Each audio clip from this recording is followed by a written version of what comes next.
ਵਾਹਿਗੁਰੂ ਜੀ ਕਾ ਖਾਲਸਾ ਵਾਹਿਗੁਰੂ ਜੀ ਕੀ ਫਤਿਹ। ਪਰਮ ਸਨਮਾਨਯੋਗ ਸਤਿਗੁਰਾਂ ਦੇ ਹਜ਼ੂਰ ਜੁੜ ਬੈਠੇ ਰੱਬ ਰੂਪ ਗੁਰਮੁਖ ਸਤਸੰਗੀ ਜਨ,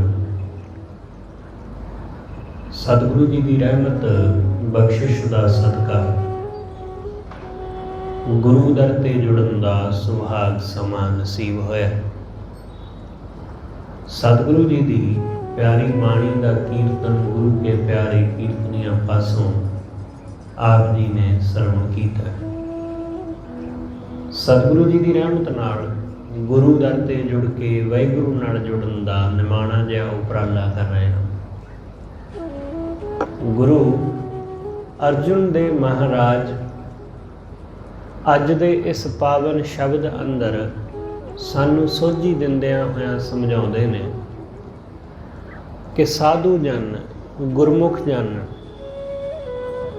ਉਹ ਵਾਹਿਗੁਰੂ ਨੂੰ ਧਿਆ ਕੇ ਤ੍ਰਿਪਤ ਰਹਿੰਦੇ ਨੇ। ਉਹਨਾਂ ਨੂੰ ਮਾਇਆ ਦੀ ਕੋਈ ਭੁੱਖ ਨਹੀਂ ਹੈ। ਉਹਨਾਂ ਨੂੰ ਮਾਇਆ ਮਗਰ ਆਮ ਲੋਕਾਂ ਵਾਂਗੂ ਭੱਜਦਿਆਂ ਦੇਖਿਆ ਨਹੀਂ ਜਾਂਦਾ। ਉਹ ਮਾਇਆ ਮਗਰ ਨਹੀਂ ਦੌੜਦੇ, ਉਹ ਤ੍ਰਿਪਤ ਨੇ, ਰੱਜੇ ਹੋਏ। ਸਤਿਗੁਰੂ ਕਹਿੰਦੇ ਸੰਤ ਤ੍ਰਿਪਤਾਸੇ ਹਰ ਹਰ ਧਿਆਏ। ਵਾਹਿਗੁਰੂ ਨੂੰ ਧਿਆ ਕੇ ਸੰਤ ਜਨ ਤ੍ਰਿਪਤ ਹੋ ਗਏ, ਉਹਨਾਂ ਦੇ ਜੀਵਨ ਵਿੱਚ ਰੱਜ ਆ ਗਿਆ। ਵਾਹਿਗੁਰੂ ਦੇ ਸਿਮਰਨ ਰਾਹੀਂ, ਉਸ ਪਰਮੇਸ਼ਰ ਦੀ ਬੰਦਗੀ ਰਾਹੀਂ ਹੀ ਸਾਡੇ ਜੀਵਨ ਵਿੱਚ ਤ੍ਰਿਪਤੀ ਆਉਂਦੀ ਹੈ। ਚੀਜ਼ਾਂ ਰਾਹੀਂ ਕਦੇ ਕੋਈ ਤ੍ਰਿਪਤ ਨਹੀਂ ਹੋਇਆ। ਚੀਜ਼ਾਂ ਰਾਹੀਂ ਜੇ ਤ੍ਰਿਪਤੀ ਆਉਂਦੀ ਹੁੰਦੀ ਤਾਂ ਹੁਣ ਨੂੰ ਲੋਕ ਕਦੋਂ ਦੇ ਆਪਣੇ ਘਰਾਂ ਵਿੱਚ ਸੁਖੀ ਵਸ ਰਹੇ ਹੁੰਦੇ। ਚੀਜ਼ਾਂ ਨਾਲ ਤ੍ਰਿਪਤੀ ਨਹੀਂ ਹੈ। ਜਿੰਨੀਆਂ ਚੀਜ਼ਾਂ ਸਾਡੇ ਕੋਲ ਵੱਧ ਤੋਂ ਵੱਧ ਇਕੱਠੀਆਂ ਹੁੰਦੀਆਂ ਜਾਂਦੀਆਂ, ਓਨੀ ਹੀ ਸਾਡੇ ਮਨ ਦੀ ਅਸ਼ਾਂਤੀ ਵੱਧਦੀ ਜਾਂਦੀ ਹੈ। ਸਾਡਾ ਮਨ ਓਨਾ ਹੀ ਜ਼ਿਆਦਾ ਅਤ੍ਰਿਪਤ ਹੁੰਦਾ ਜਾਂਦਾ ਹੈ, ਓਨਾ ਹੀ ਜ਼ਿਆਦਾ ਹੋਰ ਭੁੱਖਾ ਹੁੰਦਾ ਜਾਂਦਾ ਹੈ। ਹੋ ਸਕਦਾ ਤੁਸੀਂ ਕਦੇ ਇਹ ਗੱਲ ਆਪਣੇ ਬੱਚੇ ਨੂੰ ਕਹੀ ਹੋਵੇ ਕਿ ਤੈਨੂੰ ਸਭ ਕੁਝ ਮਿਲਦਾ, ਖਾਣ ਨੂੰ, ਪੀਣ ਨੂੰ, ਪਹਿਨਣ ਨੂੰ, ਜੋ ਵੀ ਤੈਨੂੰ ਚਾਹੀਦੀ ਚੀਜ਼ ਉਹ ਹਰ ਤੈਨੂੰ ਮਿਲਦੀ, ਪਰ ਫਿਰ ਵੀ ਤੈਨੂੰ ਟਿਕਾ ਨਹੀਂ ਆਉਂਦਾ। ਦੂਸਰੇ ਪਾਸੇ ਉਹਨਾਂ ਨੂੰ ਵੇਖ ਜਿਨ੍ਹਾਂ ਨੂੰ ਕੁਝ ਵੀ ਨਹੀਂ ਮਿਲਦਾ, ਉਹ ਫਿਰ ਵੀ ਰਾਜੀ ਨੇ। ਬਹੁਤ ਦਫਾ ਬੰਦਾ ਆਪਣੇ ਬੱਚੇ ਨੂੰ ਕਈ ਵਾਰੀ ਐਸੀ ਗੱਲ ਕਹਿੰਦਾ। ਇਸ ਗੱਲ ਨੂੰ ਜਾਣੋ ਕਿ ਜਿਹਨੂੰ ਸਭ ਕੁਝ ਮਿਲ ਰਿਹਾ ਹੈ ਨਾ, ਉਹ ਤ੍ਰਿਪਤ ਨਹੀਂ ਹੈ, ਉਹ ਰਾਜੀ ਨਹੀਂ ਹੈ। ਜਿਹਨੂੰ ਸਭ ਕੁਝ ਮਿਲ ਰਿਹਾ ਉਹ ਫਿਰ ਵੀ ਭੁੱਖਿਆਂ ਵਾਂਗ ਕਰ ਰਿਹਾ ਕਿ ਹੋਰ ਮਿਲ ਜਾਏ, ਹੋਰ ਮਿਲ ਜਾਏ। ਤੇ ਜਿਹਨੂੰ ਕੁਝ ਨਹੀਂ ਮਿਲਿਆ, ਥੋੜਾ ਬਹੁਤ ਹੈ, ਉਹ ਉਹਦੇ ਵਿੱਚ ਟਿਕਿਆ ਹੋਇਆ ਹੈ। ਇਸ ਲਈ ਸਾਨੂੰ ਸਭ ਕੁਝ ਮਿਲਿਆ ਹੋਇਆ, ਸਾਡੀ ਮਾਇਆ ਦੀ ਦੌੜ ਉਹ ਤੋਂ ਵੀ ਜ਼ਿਆਦਾ ਹੈ। ਦੂਸਰੇ ਪਾਸੇ ਫੁੱਟਪਾਥ ਤੇ ਰਹਿ ਰਿਹਾ ਆਦਮੀ, ਛੋਟੇ ਛੋਟੇ ਬੱਚੇ ਅੱਤ ਦੀ ਗਰਮੀ ਦੇ ਵਿੱਚ ਫੁੱਟਪਾਥ ਤੇ ਪਏ ਨੇ। ਉਹਨਾਂ ਨੂੰ ਦੇਖ ਕੇ ਕਈ ਵਾਰੀ ਲੱਗਦਾ ਹੈ ਕਿ ਇਹਨਾਂ ਕੋਲ ਤਾਂ ਕੁਝ ਵੀ ਨਹੀਂ, ਪਰ ਫਿਰ ਵੀ ਉਹ ਕਿਵੇਂ ਖੇਡ ਰਹੇ ਨੇ, ਫਿਰ ਵੀ ਉਹ ਕਿਵੇਂ ਲੱਗੇ ਹੋਏ ਨੇ ਆਪਣੀ ਮਸਤੀ ਵਿੱਚ। ਖਿਆਲ ਰੱਖਣਾ ਕਿ ਚੀਜ਼ਾਂ ਦੀ ਬਹੁਤਾਤ ਹੋਣ ਦਾ ਮਤਲਬ ਇਹ ਨਹੀਂ ਹੈ ਕਿ ਅਸੀਂ ਰੱਜੇ ਹੋਏ ਵੀ ਹੋਵਾਂਗੇ। ਘਰ ਚੀਜ਼ਾਂ ਨਾਲ ਭਰਿਆ ਹੋਵੇ, ਘਰ ਖਾਣ ਪੀਣ ਦੀਆਂ ਵਸਤੂਆਂ ਨਾਲ ਭਰਿਆ ਹੋਵੇ, ਫ੍ਰਿਜ ਭਰੀ ਹੋਵੇ ਫਰੂਟ ਨਾਲ, ਤਾਂ ਜ਼ਰੂਰੀ ਨਹੀਂ ਹੈ ਕਿ ਬੰਦਾ ਰੱਜਿਆ ਹੋਇਆ ਹੋਵੇ। ਸਭ ਕੁਝ ਖਾ ਪੀ ਕੇ ਵੀ ਉਹ ਭੁੱਖੇ ਦਾ ਭੁੱਖਾ ਹੀ ਹੈ। ਮਾਇਆ ਦੀ ਦੌੜ, ਮਨ ਦੀ ਦੌੜ ਓਨੀ ਹੋਈ ਹੈ, ਸਗੋਂ ਤੇਜ਼ ਹੈ, ਜ਼ਿਆਦਾ ਤੇਜ਼ੀ ਨਾਲ ਮਨ ਦੌੜ ਰਿਹਾ ਹੈ। ਇਸ ਲਈ ਸਤਿਗੁਰੂ ਕਹਿੰਦੇ ਤ੍ਰਿਪਤੀ ਚੀਜ਼ਾਂ ਨਾਲ ਨਹੀਂ ਹੈ, ਤ੍ਰਿਪਤੀ ਮਾਇਆ ਨਾਲ ਨਹੀਂ ਹੈ। ਕਿ ਥੋੜੇ ਪੈਸੇ ਨੇ ਜ਼ਿਆਦਾ ਹੋਵੇਗੀ ਤਾਂ ਤ੍ਰਿਪਤੀ ਹੈ, ਤ੍ਰਿਪਤੀ ਇਹਨਾਂ ਨਾਲ ਨਹੀਂ ਹੈ। ਸਤਿਗੁਰੂ ਕਹਿੰਦੇ ਤ੍ਰਿਪਤੀ ਹੈ ਉਸ ਵਾਹਿਗੁਰੂ ਨੂੰ ਧਿਆ ਕੇ। ਇਸ ਲਈ ਤੇ ਸਾਧੂ ਜਨ, ਗੁਰਮੁਖ ਜਨ, ਭਗਤ ਜਨ, ਉਹਨਾਂ ਕੋਲ ਕੀ ਹੈ? ਕੁਛ ਵੀ ਨਹੀਂ, ਪਰ ਉਹ ਫਿਰ ਵੀ ਰੱਜੇ ਹੋਏ ਨੇ, ਉਹ ਤ੍ਰਿਪਤ ਨੇ। ਉਹ ਦੂਸਰੇ ਨੂੰ ਦੇਖ ਕੇ ਆਪਣੇ ਮਨ ਨੂੰ ਡਲਾਉਂਦੇ ਨਹੀਂ। ਦੂਸਰੇ ਦੀਆਂ ਵਧੀਆ ਚੀਜ਼ਾਂ, ਦੂਸਰੇ ਦਾ ਵਧੀਆ ਘਰ, ਦੂਸਰੇ ਦਾ ਵਧੀਆ ਖਾਣ ਪੀਣ, ਦੂਸਰੇ ਦਾ ਵਧੀਆ ਪਹਿਰਾਵਾ, ਉਹ ਉਹਨਾਂ ਦੇ ਮਨ ਨੂੰ ਆਕਰਸ਼ਿਤ ਨਹੀਂ ਕਰਦਾ, ਮਨ ਨੂੰ ਡਲਾਉਂਦਾ ਨਹੀਂ। ਠੀਕ ਹੈ ਕਿ ਦੂਸਰੇ ਕੋਲ ਵਧੀਆ ਚੀਜ਼ਾਂ ਨੇ, ਬਸ ਠੀਕ ਹੈ, ਕਾਫੀ ਹੈ। ਅਸੀਂ ਉਹਦੇ ਨਾਲ ਆਪਣੇ ਆਪ ਨੂੰ ਜੋੜ ਕੇ ਜਾਂ ਕੰਪੇਅਰ ਕਰਕੇ ਕਿਉਂ ਦੇਖਦੇ ਹਾਂ? ਸਾਡੇ ਦੁੱਖ ਦਾ ਕਾਰਨ ਇਹੀ ਹੈ ਕਿ ਅਸੀਂ ਦੂਸਰੇ ਨਾਲ ਜੋੜ ਕੇ ਖੁਦ ਨੂੰ ਦੇਖਦੇ ਹਾਂ, ਦੂਸਰੇ ਨਾਲ ਕੰਪੇਅਰ ਕਰਕੇ ਵੇਖਦੇ ਹਾਂ। ਤੇ ਇਸ ਗੱਲ ਦੀ ਹੋਰ ਜ਼ਿਆਦਾ ਤਕਲੀਫ ਉਸ ਵਕਤ ਹੁੰਦੀ ਹੈ ਕਿ ਜਦੋਂ ਦੂਸਰੇ ਆਦਮੀ ਕੋਲ ਕੁਝ ਨਾ ਹੋਵੇ, ਉਹ ਫਿਰ ਵੀ ਖੁਸ਼ ਹੋਵੇ, ਤੇ ਸਾਡੇ ਕੋਲ ਬਹੁਤ ਕੁਝ ਹੋਵੇ, ਅਸੀਂ ਫਿਰ ਵੀ ਖੁਸ਼ ਨਾ ਹੋਈਏ। ਇਸ ਗੱਲ ਦੀ ਜ਼ਿਆਦਾ ਤਕਲੀਫ ਹੁੰਦੀ ਹੈ। ਸ਼ਾਇਦ ਇਹੀ ਕਾਰਨ ਕਿ ਭਗਤਾਂ ਨਾਲ ਲੋਕ ਈਰਸ਼ਾ ਕਰਦੇ ਨੇ, ਗੁਰਮੁਖਾਂ ਨਾਲ, ਸਾਧੂਆਂ ਨਾਲ ਲੋਕ ਸਦੀਆਂ ਤੋਂ ਨਫ਼ਰਤ ਕਰਦੇ ਰਹੇ ਨੇ। ਉਹਦਾ ਕਾਰਨ ਇਹੀ ਹੈ ਕਿ ਅਸੀਂ ਮਹਿੰਗੇ ਕੱਪੜੇ ਪਾ ਕੇ ਵੀ ਖੁਸ਼ ਨਹੀਂ ਹਾਂ, ਉਹ ਫਟੇ ਪੁਰਾਣਿਆਂ ਦੇ ਵਿੱਚ ਵੀ ਆਨੰਦ ਲੈ ਰਿਹਾ। ਅਸੀਂ ਵਧੀਆ 에ਅਰ ਕੰਡੀਸ਼ਨ ਘਰ ਦੇ ਵਿੱਚ AC ਵਿੱਚ ਰਹਿ ਰਹੇ ਹਾਂ, ਉੱਥੇ ਵੀ ਸਾਨੂੰ ਸ਼ਾਂਤੀ ਨਹੀਂ ਹੈ। ਉਹ ਸੜਕ ਤੇ ਧੁੱਪੇ ਪਿਆ, ਉੱਥੇ ਵੀ ਮਜ਼ੇ ਲੈ ਰਿਹਾ। ਸਾਡਾ ਵਧੀਆ ਘਰ ਹੈ, ਉਹਦੀ ਕੁੱਲੀ ਹੈ, ਕੱਖਾਂ ਦੀ ਕੁੱਲੀ ਵਿੱਚ ਵੀ ਸਵਾਦ ਲੈ ਰਿਹਾ, ਸਾਨੂੰ ਵਧੀਆ ਘਰ ਵਿੱਚ ਵੀ ਆਨੰਦ ਨਹੀਂ ਆਉਂਦਾ। ਸਾਡੇ ਕੋਲ ਖਾਣ ਵਾਸਤੇ ਵਧੀਆ ਪਕਵਾਨ ਨੇ, ਉਹਨੂੰ ਰੁੱਖੀ ਰੋਟੀ ਹੈ, ਨਾ ਵੀ ਮਿਲੇ ਤਾਂ ਵੀ ਖੁਸ਼ ਹੈ। ਅਸੀਂ ਰੱਜ ਕੇ ਵੀ ਖੁਸ਼ ਨਹੀਂ ਹਾਂ। ਇਸ ਲਈ ਸਾਧੂਆਂ ਨਾਲ ਲੋਕ ਈਰਸ਼ਾ ਕਰਦੇ ਰਹੇ ਨੇ। ਸਾਧੂਆਂ ਦਾ, ਗੁਰਮੁਖਾਂ ਦਾ ਕਦੇ ਸੰਸਾਰ ਦੇ ਨਾਲ ਮੇਲ ਨਹੀਂ ਆਇਆ, ਉਹਨਾਂ ਦਾ ਕਦੇ ਮੇਲ ਨਹੀਂ ਬੈਠਾ। ਕਿਉਂ? ਉਹ ਇਸੇ ਕਰਕੇ, ਕਿਉਂਕਿ ਬੰਦਾ ਸੋਚਦਾ ਕਿ ਮੇਰੇ ਕੋਲ ਕੁਝ ਹੈ ਹੀ ਨਹੀਂ, ਮੈਂ ਇਹਦੇ ਕੋਲ ਕੁਝ ਵੀ ਨਹੀਂ ਹੈ, ਇਹ ਸੁਖੀ ਹੈ, ਮੇਰੇ ਕੋਲ ਸਭ ਕੁਝ ਹੈ, ਮੈਂ ਫਿਰ ਵੀ ਦੁਖੀ ਹਾਂ। ਇਸ ਲਈ ਲੋਕ ਸਾਧੂਆਂ ਨੂੰ ਬਹੁਤਾ ਪਸੰਦ ਨਹੀਂ ਕਰਦੇ, ਉਹਨਾਂ ਨੂੰ ਬਹੁਤਾ ਚੰਗਾ ਨਹੀਂ ਸਮਝਦੇ। ਤੇ ਇਹ ਵੀ ਸੱਚ ਹੈ ਕਿ ਜਿਸ ਸਾਧੂ ਕੋਲ ਬਹੁਤ ਸਾਰੀ ਦੌਲਤ ਸ਼ੌਹਰਤ ਹੋਵੇ ਨਾ, ਲੋਕ ਪਸੰਦ ਉਹਨੂੰ ਵੀ ਨਹੀਂ ਕਰਦੇ।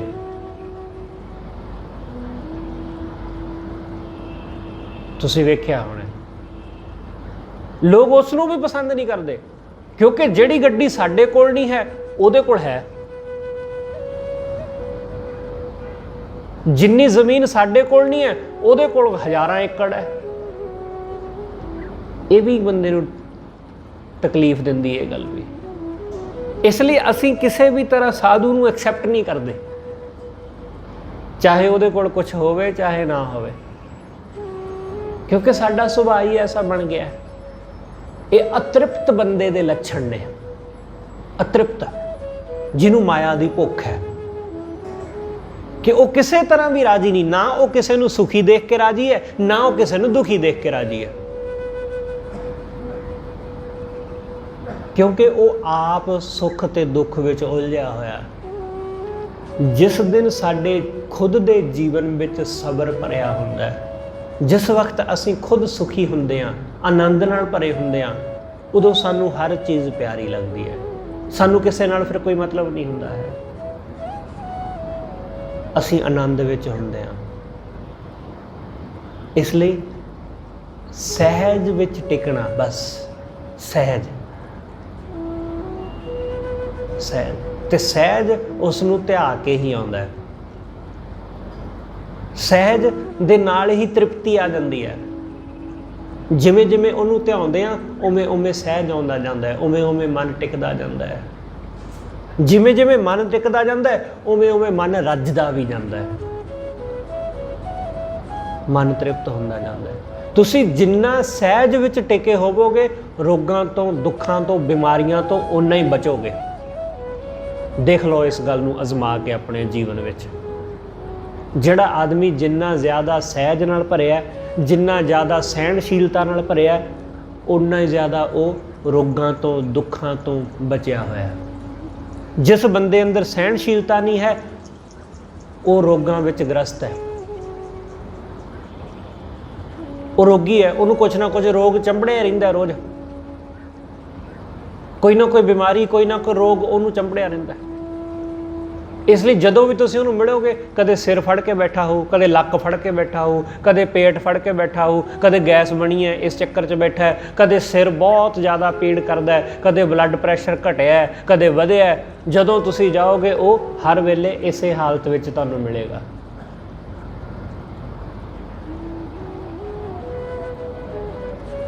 ਇਸ ਲਈ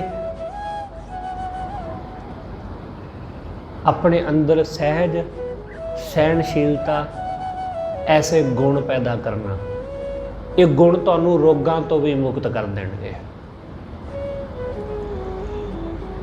ਅਸੀਂ ਰੋਗਾਂ ਤੋਂ ਮੁਕਤ ਹੋ ਜਾਂਦੇ ਹਾਂ। ਇਸ ਲਈ ਦਵਾਈਆਂ ਦੀ ਜ਼ਰੂਰਤ ਨਹੀਂ ਪੈਂਦੀ ਜਦੋਂ ਬੰਦਾ ਆਪਣੇ ਆਪ ਨੂੰ ਸਹੀ ਰੱਖਣਾ ਜਾਣ ਲਵੇ।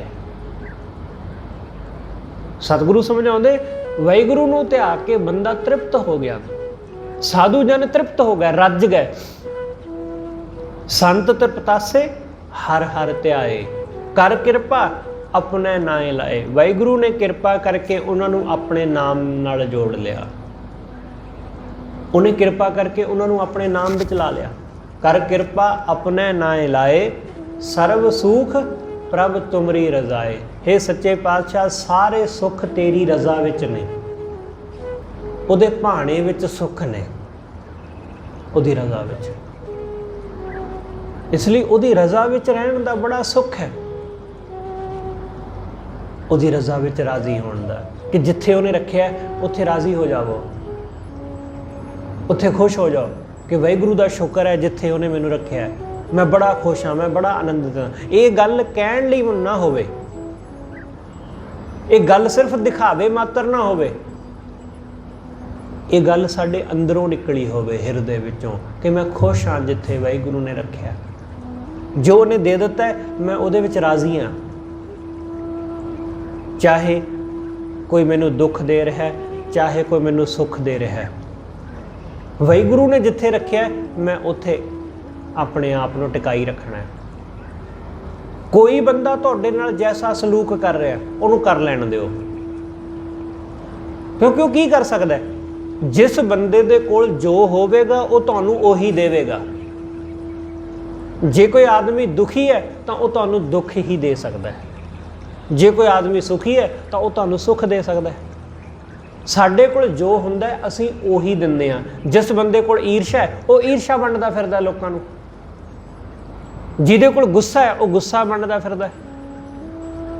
ਇਸ ਲਈ ਜੇ ਤੁਹਾਨੂੰ ਕੋਈ ਦੁੱਖ ਦੇ ਰਿਹਾ ਤਾਂ ਉਸ ਇਹ ਜਾਣੋ ਕਿ ਇਸ ਬੰਦੇ ਕੋਲ, ਇਸ ਵਿਚਾਰੇ ਕੋਲ ਦੁੱਖ ਤੋਂ ਬਿਨਾਂ ਹੋਰ ਕੁਝ ਹੈ ਨਹੀਂ। ਇਸ ਲਈ ਉਹਦੇ ਤੇ ਤਰਸ ਕਰਨਾ, ਬਦਲੇ ਵਿੱਚ ਗੁੱਸਾ ਨਹੀਂ ਕਰਨਾ, ਉਹਦੇ ਤੇ ਦਇਆ ਕਰਨਾ ਕਿ ਵਿਚਾਰਾ ਕ੍ਰੋਧ ਨਾਲ ਭਰਿਆ, ਕ੍ਰੋਧ ਨਾਲ ਗ੍ਰਸਤ ਹੈ, ਰੋਗੀ ਹੈ, ਦਇਆ ਕਰਨਾ। ਗੁਰੂ ਸਾਡੇ ਔਗਣ ਦੇਖ ਕੇ ਸਾਡੇ ਤੇ ਦਇਆ ਇਸੇ ਲਈ ਕਰਦਾ ਹੈ ਕਿਉਂਕਿ ਸਾਡੇ ਕੋਲ ਔਗਣਾਂ ਤੋਂ ਬਿਨਾਂ ਹੋਰ ਕੁਝ ਹੈ ਹੀ ਨਹੀਂ। ਗੁਰੂ ਕਹਿੰਦਾ ਵਿਚਾਰੇ ਔਗਣਾਂ ਨਾਲ ਭਰੇ ਨੇ, ਇਸ ਲਈ ਗੁਰੂ ਸਾਡੇ ਤੇ ਦਇਆ ਕਰਦਾ, ਤਰਸ ਖਾਂਦਾ ਹੈ ਕਿ ਇਸ ਬੰਦੇ ਕੋਲ ਕ੍ਰੋਧ ਤੋਂ ਬਿਨਾਂ, ਕਾਮ ਤੋਂ ਬਿਨਾਂ, ਲੋਭ ਤੋਂ ਬਿਨਾਂ, ਮੋਹ ਤੋਂ ਬਿਨਾਂ, ਹੰਕਾਰ ਤੋਂ ਬਿਨਾਂ ਕੁਝ ਹੈ ਹੀ ਨਹੀਂ।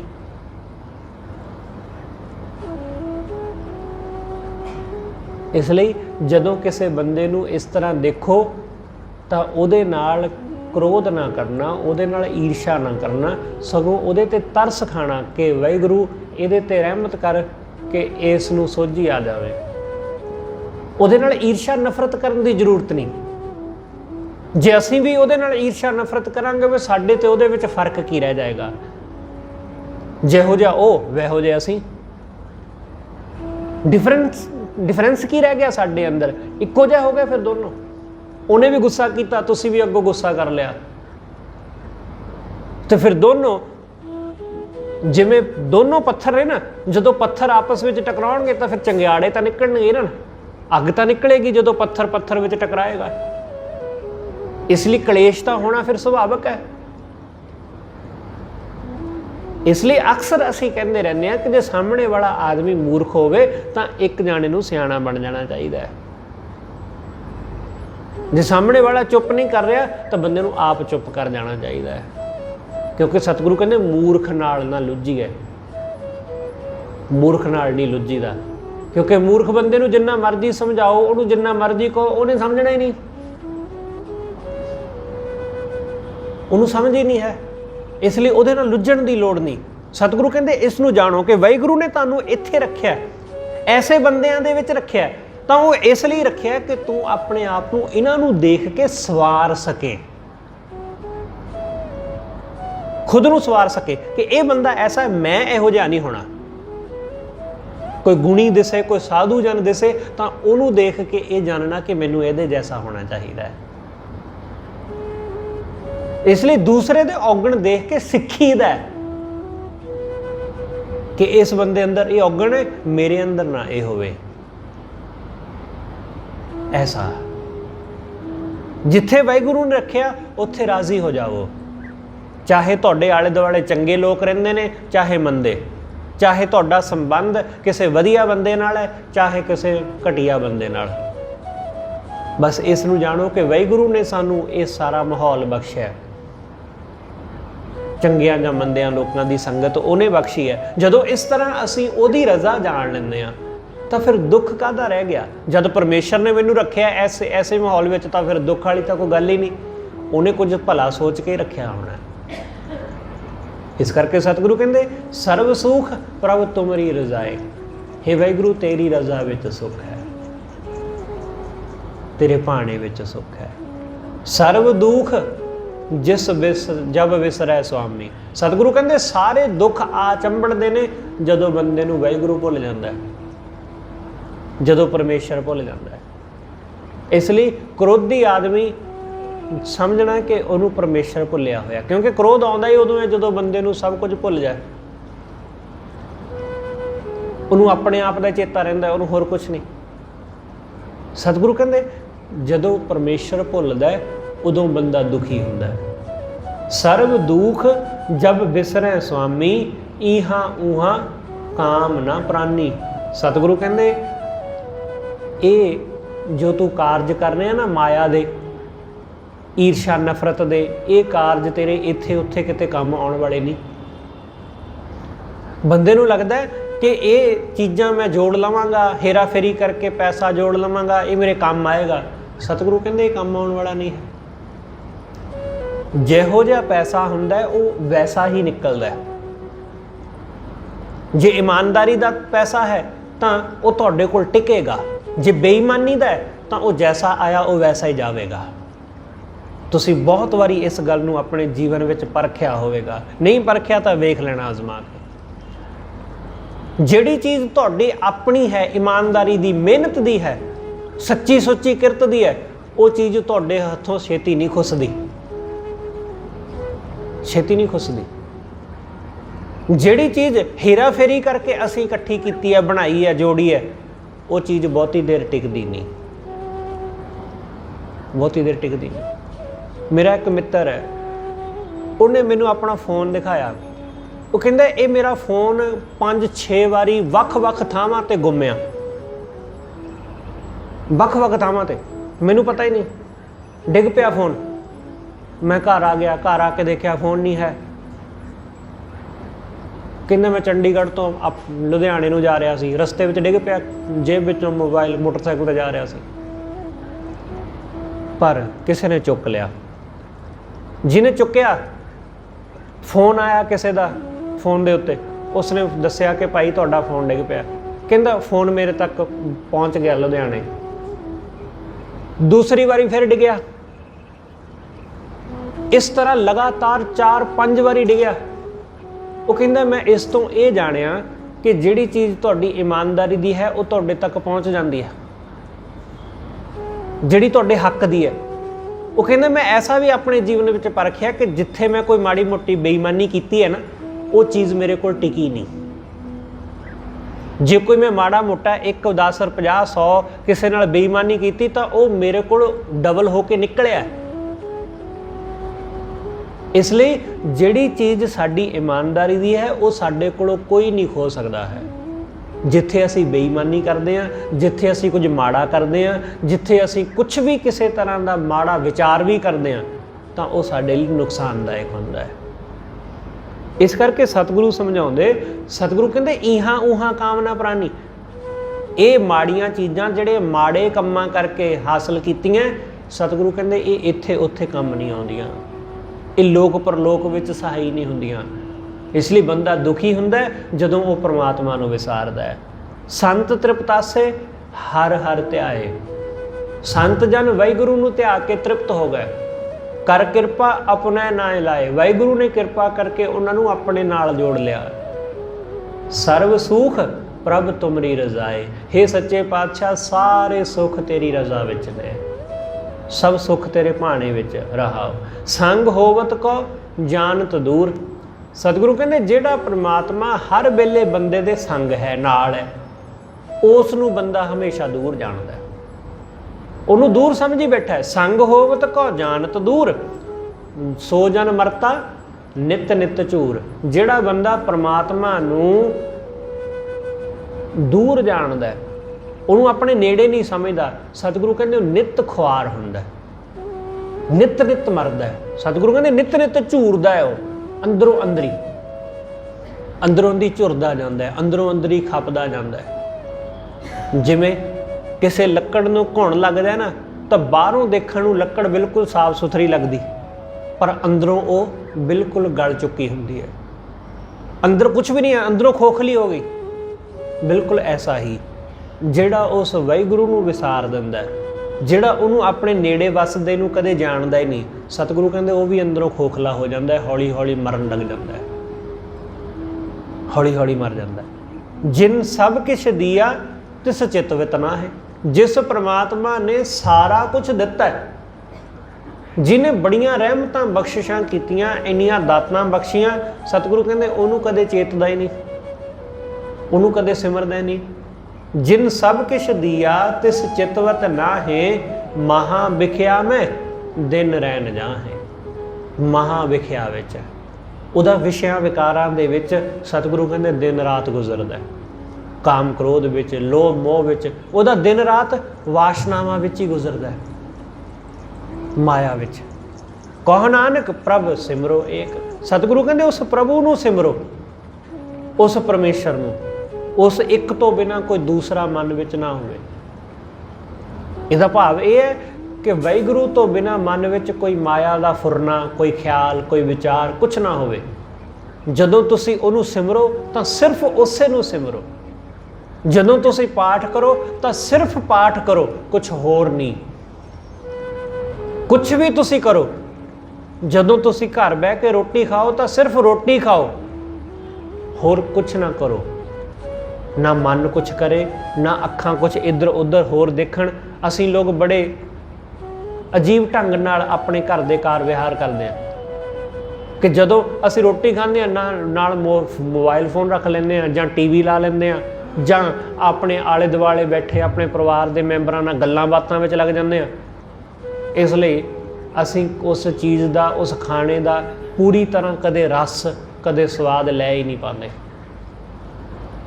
असीं रोटी खांदे हां, सिर्फ रोटी नहीं खांदे, असीं होर बहुत कुछ करते हैं नाल नाल, क्योंकि साडे मन विच बहुत कुछ चल रहा हुंदा है। इसलिए एक आम एक छोटा जिहा काम साडे कोलों ओह नहीं प्रॉपर हुंदा तां सिमरन साधना तां वड्डी गल है थोड़ी। इसलिए जिस वक्त जिहड़ा काम करना है उस वक्त सिर्फ ओही करना है, सिर्फ ओही। रोटी खानी तो सिर्फ रोटी ही खानी, ना कुछ इधर उधर होर विचारना, ना सोचना, ना किसी नाल कोई बहुती गलबात करनी, ना मोबाइल फोन, ना टीवी, ना कुछ भी नहीं, सिर्फ खाना खाना है बस। बिल्कुल ऐसा ही जदों तुसीं पाठ करो तो सिर्फ पाठ करना, कुछ नहीं होर वेखना, कुछ नहीं होर सुनना, मन विच कुछ ख्याल नहीं होना चाहिए, बिल्कुल खाली, सिर्फ पाठ ही होवे बस। जिस दिन तुसी एक बारी भी ऐसा कर लिया उसे दिन गल बन गई। बस बिल्कुल ऐसा कि पाठ कर रहे हो तुसी, गुटका साहब का अंग उहदा पन्ना पलटिया तो मन भी नाल पलटिया गया।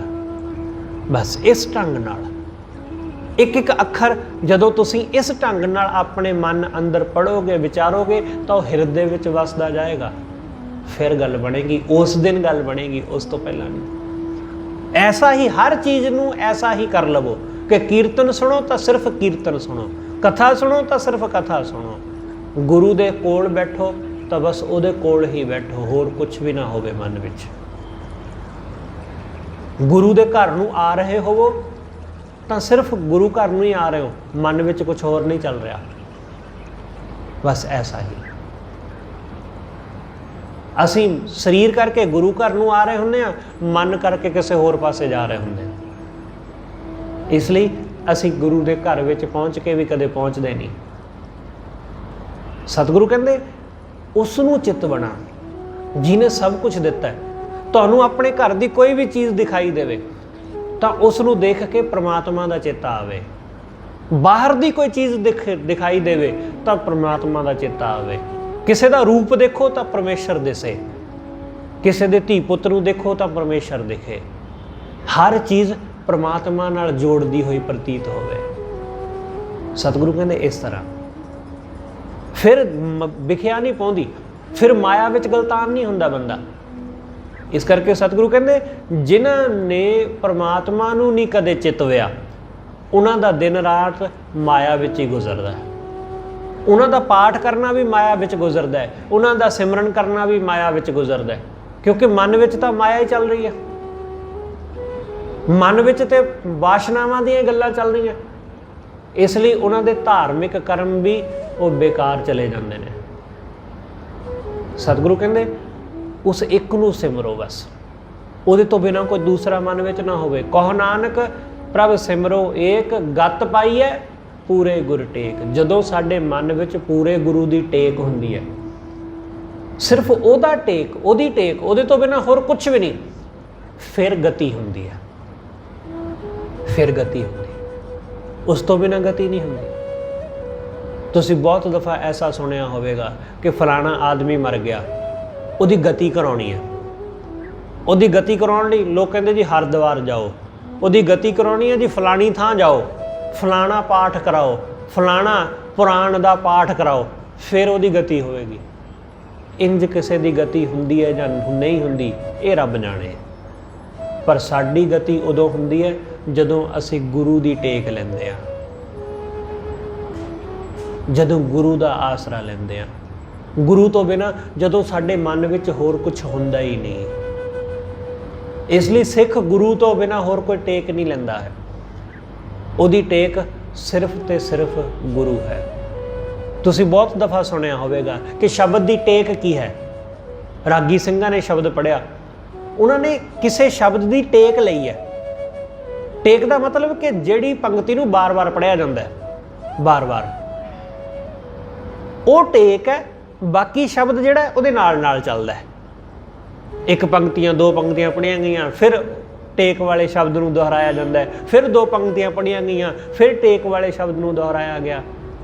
मतलब कि आ गल मेन है, बाकी जिहड़े शब्द अखर ने, बाकी जिहड़े शब्द ने इहदी व्याख्या कर रहे हैं। इसलिए टेक एक दी ही हुंदी है, उस तो बिना कोई दूसरी टेक नहीं हुंदी है। इस करके सतगुरु कहंदे उस दी टेक जिन्हां ने लई, गुरु दी टेक जिन्हां ने लई, उन्होंने गत पा लई। वो वासना तो मुक्त हो गए, वो माया के बंधना तो मुक्त हो गए, वो काम क्रोध तो मुक्त हो गए जिन्हां ने गुरु की टेक लई। इस करके तो सतगुरु कहंदे जपो तां एको नामा। सतगुरु कहंदे सिर्फ उस नूं, मैं मन तेरी टेक मेरे प्यारे, मैं मन तेरी टेक, अवर सियाणपां बिरथियां प्यारे, राखण को तुम एक। कि रखण वाला सिर्फ तू एक है, इसलिए होर कोई सियाणप नहीं, कोई चलाकी नहीं, कोई चतुराई नहीं, सिर्फ तू ही है। तेरी ही टेक, तेरा ही भरोसा, तेरी ही सब है। ਇਸ ਕਰਕੇ ਕਿਰਪਾ ਕਰ ਆਪਣੇ ਚਰਨਾਂ ਨਾਲ ਜੋੜ। ਸਤਿਗੁਰੂ ਕਹਿੰਦੇ ਉਸ ਨੂੰ ਸਿਮਰੋ ਬਸ, ਉਸ ਤੋਂ ਬਿਨਾਂ ਮਨ ਵਿੱਚ ਕੋਈ ਹੋਰ ਹੋਵੇ ਨਾ। ਇਸ ਲਈ ਤਾਂ ਗੁਰੂ ਅਰਜਨ ਦੇਵ ਮਹਾਰਾਜ ਨੇ ਕਿਹਾ ਕਿ ਅਵਰ ਕਾਜ ਤੇਰਾ ਕਿਤੇ ਨਾ ਕਾਮ, ਕਿ ਜਿਹੜੇ ਤੇਰੇ ਮਨ ਵਿੱਚ ਕੰਮ ਚੱਲਦੇ ਨੇ, ਜਿਹੜੇ ਸਰੀਰ ਨਾਲ ਅਸੀਂ ਕੰਮ ਕਰਨੇ ਆ ਉਹ ਤਾਂ ਕਰਨੇ ਨੇ, ਪਰ ਜੋ ਮਨ ਕਰੀ ਜਾਂਦਾ ਉਹ ਕੰਮ ਨਹੀਂ ਆਉਣ ਵਾਲਾ। ਮਨ ਇੱਥੇ ਬੈਠਾ ਕੁਝ ਹੋਰ ਸੋਚੀ ਜਾਂਦਾ ਹੈ, ਮਨ ਕੁਝ ਹੋਰ ਕਰੀ ਜਾਂਦਾ ਹੈ। ਸਰੀਰ ਸਿਮਰਨ ਕਰਨ ਲੱਗਾ ਹੋਇਆ ਹੈ, ਸਰੀਰ ਕਥਾ ਕੀਰਤਨ ਸੁਣਨ ਲੱਗਾ ਹੈ, ਤੇ ਮਨ ਕੁਝ ਹੋਰ ਕਰ ਰਿਹਾ ਹੈ। ਇਹ ਵਾਲਾ ਕੰਮ ਜਿਹੜਾ ਮਨ ਕਰ ਰਿਹਾ ਹੈ, ਸਤਿਗੁਰੂ ਕਹਿੰਦੇ ਇਹ ਤੇਰੇ ਕੰਮ ਆਉਣ ਵਾਲਾ ਨਹੀਂ ਹੈ। ਇਹਦਾ ਤੈਨੂੰ ਕੋਈ ਲਾਭ ਨਹੀਂ, ਇਹਦਾ ਤੈਨੂੰ ਕੋਈ ਬੈਨੀਫਿਟ ਨਹੀਂ ਹੈ, ਇਹਦਾ ਨੁਕਸਾਨ ਹੀ ਹੋਵੇਗਾ। ਕਿਉਂਕਿ ਇਸ ਤਰ੍ਹਾਂ ਦੇ ਵਿਚਾਰ ਜੋ ਪਾਠ ਕਰਦੇ ਆ, ਸੇਵਾ ਸਿਮਰਨ ਕਰਦੇ ਆ, ਸਾਡੇ ਮਨ ਵਿੱਚ ਆਉਂਦੇ ਨੇ, ਉਹ ਸਾਡੀ ਸੇਵਾ ਥਾਂ ਨਹੀਂ ਪੈਣ ਦਿੰਦੇ। ਉਹ ਸਾਡੇ ਵੱਲੋਂ ਕੀਤਾ ਸਿਮਰਨ ਉਹ ਥਾਂ ਹੀ ਨਹੀਂ ਪੈਣ ਦਿੰਦੇ। ਉਹ ਜਿਹਾ ਕਰਿਆ ਜਿਹਾ ਨਾ ਕਰਿਆ ਇੱਕ ਸਮਾਨ ਹੋ ਜਾਂਦਾ। ਕਈ ਵਾਰੀ ਐਸਾ ਹੁੰਦਾ ਨਾ ਕਿ ਪਾਠ ਕਰਦਿਆਂ ਕਰਦਿਆਂ ਤੁਹਾਨੂੰ ਖਿਆਲ ਆਇਆ ਹੋਵੇ ਕਿ ਮੈਂ ਪਿੱਛੇ ਪਾਠ ਕਰ ਆਇਆ ਕਿ ਵੈਸੇ ਲੰਘ ਆਇਆ, ਕਿ ਐਵੇਂ ਹੀ ਮੈਂ ਪੰਨੇ ਪਲਟ ਦਿੱਤੇ। ਪਾਠ ਤੁਸੀਂ ਕੀਤਾ ਪਰ ਧਿਆਨ ਨਾ ਹੋਣ ਕਾਰਨ, ਮਨ ਵਿੱਚ ਹੋਰ ਖਿਆਲ ਹੋਰ ਵਿਚਾਰ ਆ ਜਾਣ ਕਾਰਨ ਚੇਤਾ ਭੁੱਲ ਗਿਆ ਕਿ ਮੈਂ ਪੜ੍ਹਿਆ ਕਿ ਨਹੀਂ ਪੜ੍ਹਿਆ। ਐਸਾ ਹੁੰਦਾ ਹੈ।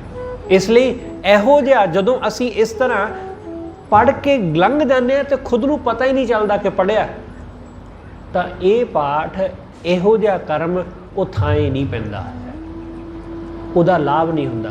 ਇਸ ਤਰ੍ਹਾਂ ਬਹੁਤ ਸਾਰੇ ਲੋਕ ਨੇ ਉਹ ਸਿਮਰਨ ਕਰਦੇ ਨੇ ਪਰ ਕਰਦੇ ਕੁਝ ਵੀ ਨਹੀਂ, ਕਿਉਂਕਿ ਮਨ ਕਿਸੇ ਹੋਰ ਪਾਸੇ ਲੱਗਾ ਰਿਹਾ। ਜਿਹਾ ਕੀਤਾ ਜਿਹਾ ਨਾ ਕੀਤਾ ਇੱਕ ਸਮਾਨ ਹੋ ਗਿਆ।